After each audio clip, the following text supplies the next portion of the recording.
నమ శివాయ కాలాలకే కాలుడు నీవయ్యా శివయ్యా అజేయం శ్వాస తీసుకో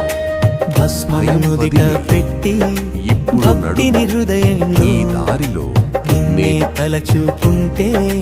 నశించెను బాధలో